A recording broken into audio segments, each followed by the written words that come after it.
नमस्कार, welcome back. दोस्तों, हमारे पड़ोसी देश नेपाल ने एक ऐसा काम कर दिया है जो मोदी सरकार आज तक। तो आपने सुना होगा कि अभी हाल ही में वहाँ के इलेक्शन हुए और वहाँ के नवनिर्वाचित प्राइम मिनिस्टर जो काठमांडू के मेयर थे, बालेंद्र शाह, उनको नेपाल का प्राइम मिनिस्टर चुना गया। 27 मार्च को वो शपथ लेते हैं अपने पद की, और बाकी जो उनके मंत्रिमंडल है वो सब शपथ लेते हैं। और 28 मार्च को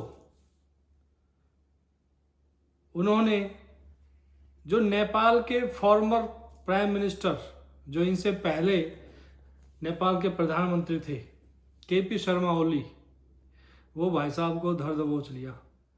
उनको वहाँ की एजेंसीज ने अरेस्ट कर लिया और साथ में जो वहाँ के होम मिनिस्टर थे उनको भी अरेस्ट कर लिया। और ये काम हुआ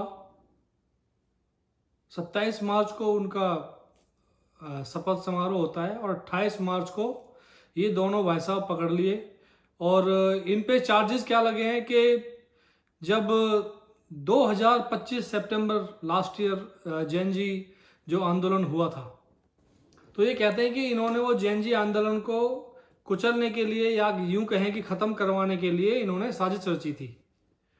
और उसी के तहत इनको अरेस्ट कर लिया गया है। अब वहाँ की जो अदालत ने इन दोनों को 10 दिन की न्यायिक हिरासत में भेज दिया है और इन्वेस्टिगेशन चालू है। दोस्तों, आपको ये सब बताने का एक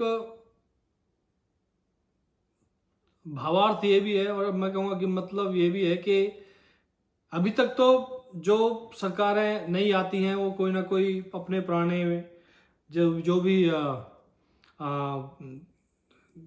अपोजिशन पार्टी होती है उनको पकड़ा पकड़ी तो ये खेल करते रहते हैं। लेकिन मैं यहाँ पे आज इसको डिस्कस क्यों कर रहा हूँ, क्योंकि यहाँ पे कुछ समथिंग स्पेशल भी हुआ है। 28 मार्च को ये पकड़े गए हैं और साथ में ही 1-2 दिन बाद वहाँ के फॉर्मर एनर्जी मिनिस्टर को भी पकड़ लिया है। उनका नाम है दीपक खड़का। वो भाई साहब मनी लॉन्ड्रिंग के केस में उनको बुक किया गया है। तो यानी कि पहले दिन ही बालेंद्र शाह एक यंग युवा प्राइम मिनिस्टर बनते हैं नेपाल के, और जोश तो दिखाई देता है वैसे। और जो उनमें जो कसक है अपने देश को आगे बढ़ाने की, और मैं कहता हूँ कि भाई होना भी चाहिए।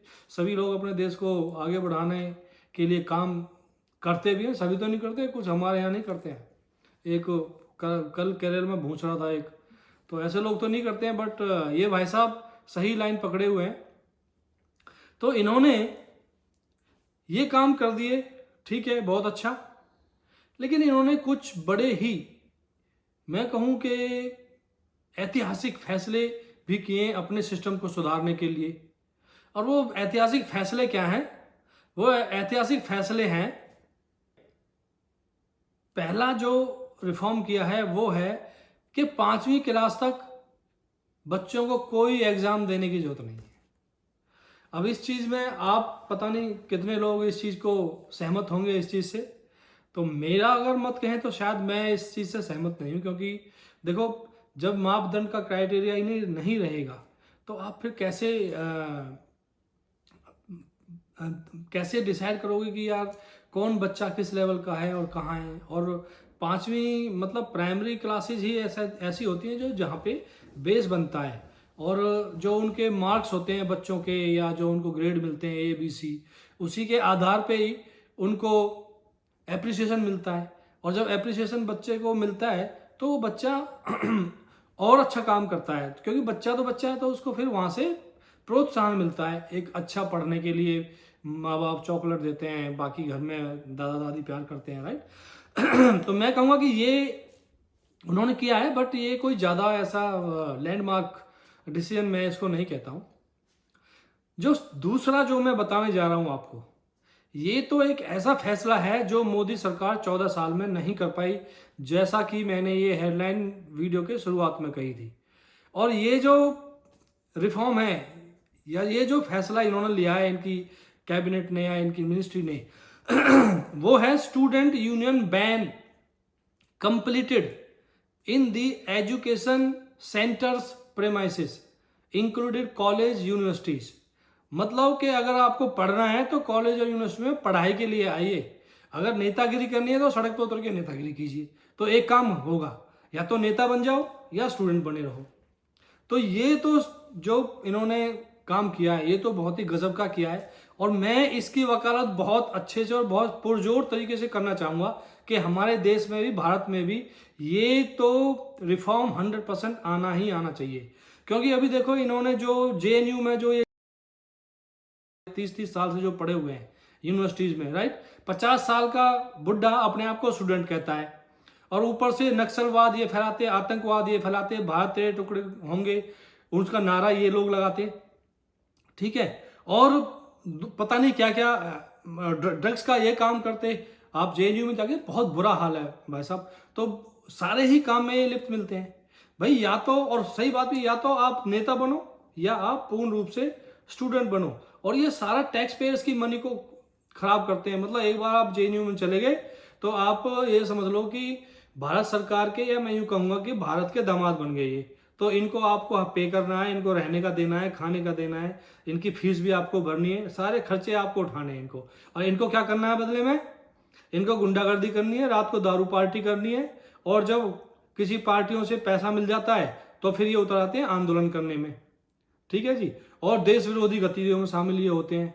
आपके सामने है कन्हैया हैं, और एक वो जो चिकन नेक को काट रहा था भाई साहब, वो भी यही इन्हीं की देन है।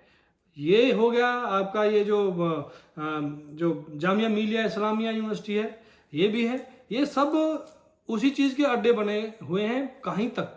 मतलब मैं कहूँगा कि यहाँ पे जो पढ़ने वाले स्टूडेंट्स हैं या जो बच्चे आते हैं, तो वो उनकी तादाद मेरे ख्याल में 10% होगी बस, उससे ज़्यादा नहीं है पढ़ने वालों की। बाकी तो 90% गुंडागर्दी और ये दादागिरी और कहें ये नेतागिरी करने आते हैं। तो ये चीज़ तो ये ख़त्म होनी चाहिए। इसका तो 100% मैं समर्थक हूँ, और ये बहुत अच्छा काम किया है प्रधानमंत्री बालेंद्र शाह ने। इसके लिए तो इनको बहुत बहुत साधुवाद। दूसरा जो इन्होंने, दूसरा नहीं तीसरा इन्होंने जो रिफॉर्म किया है इसमें, कि जो जितने भी एजुकेशन संस्थान हैं वो संस्थान अपना नाम विदेशी नहीं रख सकते। आपने देखा होगा हिंदुस्तान में, दिल्ली शहर में देख लो, दिल्ली राजधानी के अंदर कोई सेंट जेवियर है, कोई और जेवियर है, कोई कितने सेंट स्टीफन है। हॉस्पिटल देख लो, हॉस्पिटल्स के नाम देख लो, कॉलेजेस के नाम देख लो, आप क्या बोलते हैं स्कूलों के नाम देख लो, सारे ये बाहर के मिशनरी के नाम पे रखे हुए हैं। अब सेंट स्टीफन को ले लीजिए। सेंट स्टीफन कौन था? सेंट स्टीफन भाई साहब, अगर आपको उनका इतिहास पढ़ना है तो आप पढ़िए कि उस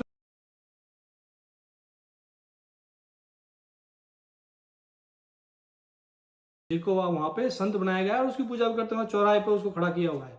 आप देखो उसकी हिस्ट्री जान के।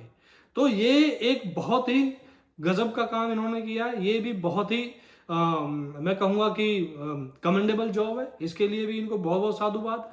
और होना भी क्यों नहीं चाहिए, क्योंकि देखो इन सब चीज़ों से स्वाभिमान बढ़ता है। जब बच्चा जाता है, जब छोटा सा बच्चा 5 साल का बच्चा जाता है स्कूल में, तो वहीं से उसकी माइंड में ये सब चीज़ें पढ़ने लगती हैं कि कहाँ पढ़ता हूँ मैं, सेंट जेवियर में पढ़ता हूँ या मैं गुरुकुल में पढ़ता हूँ। तो देखो दोनों चीज़ में कितना बड़ा फर्क है, बुनियादी फर्क है, गुरुकुल और सेंट जेवियर। तो जब बड़ा होगा बच्चा, तो उसके दिमाग में गुरुकुल और सेंट जेवियर रहेंगे।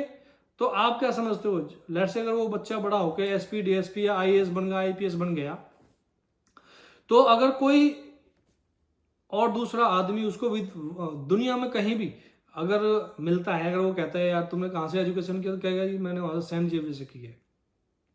और दूसरा कहेगा तुमने कहाँ से किया, मैंने गुरुकुल से पढ़ी है। तो आपको क्या लगता है वो किसको ज़्यादा सपोर्ट करेगा या किसका ज़्यादा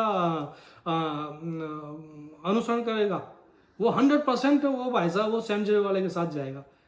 और अगर तो गुरुकुल से पढ़ा है तो वो बंदा गुरुकुल की तरफ ज़्यादा जाएगा। तो ये कि एक बुनियादी चीज़ें हैं, ये चीज़ों के प्रति बहुत बहुत ज़्यादा ध्यान देने की ज़रूरत है हमारे हिंदुस्तान में। एक टाइम पे मकाले के आने से पहले 100% हिंदुस्तान के अंदर गुरुकुल हुआ करते थे, और वो भाई साहब ने उसके बाद वहाँ के अपनी अंग्रेजी पॉलिसियाँ डाल डाल के, फूट डाल डाल के, और मकाले आने तक तो हिंदुस्तान के अंदर जातिवाद भी नहीं था, कोई जातिवाद नहीं था। उसके बाद ही इन्होंने पॉलिसी बनाई, और इनका मेन मोटिव, और मैं कहूँ कि सबसे बड़ा मेजर जो एक्शन था इंडिया के अगेंस्ट, वो यही था कि इनके गुरुकुल, इनके एजुकेशन सिस्टम को ख़त्म करना, इनके इतिहास को धूमिल करना, ताकि इनको इतिहास याद ही ना रहे, ठीक है। और इनको जितना हो सके उतना इनको जाति में डिवाइड करना, क्योंकि डिवाइड एंड रूल तो उनकी पॉलिसी थी जो ईस्ट इंडिया कंपनी थी, और उसके बाद जो ब्रिटिश गवर्नमेंट है। और अभी भी आप देखो तो उनके जो कुछ क्या कहते हैं कि जो फैमिली मेम्बर्स इंडिया में रह चुके हैं, रह गए हैं, तो उनका आज यही काम है। जो कुछ हमारे देश के अंदर जो राजनीतिक पार्टियां वो यही काम करने में लगी हुई हैं। सो दोस्तों, ज़्यादा कुछ ना करते हुए तो आप प्लीज़ अपना मत हम इसमें कमेंट बॉक्स में डालिए कि आपको जो ये रिफॉर्म्स पीएम बालन शाह ने किए हैं, और प्लस में जो करप्शन के अगेंस्ट इन्होंने जो एक्शन लिया है, तो इसके बारे में आपके क्या विचार हैं, आप क्या सोचते हो? क्या ये रिफॉर्म्स, जो एजुकेशन में रिफॉर्म्स इन्होंने 2-3 एजुकेशन रिफॉर्म्स जो किए हैं, ये हिंदुस्तान में भी होने चाहिए या नहीं होने चाहिए? तो आपके कमेंट्स का इंतजार रहेगा। आप वीडियो को ज़्यादा से ज़्यादा शेयर कीजिए, हमारे चैनल को सब्सक्राइब कीजिए और हमें सपोर्ट कीजिए। तो आज तक इतना ही, फिर मिलते हैं एक नई वीडियो के साथ, तब तक के लिए जय हिंद।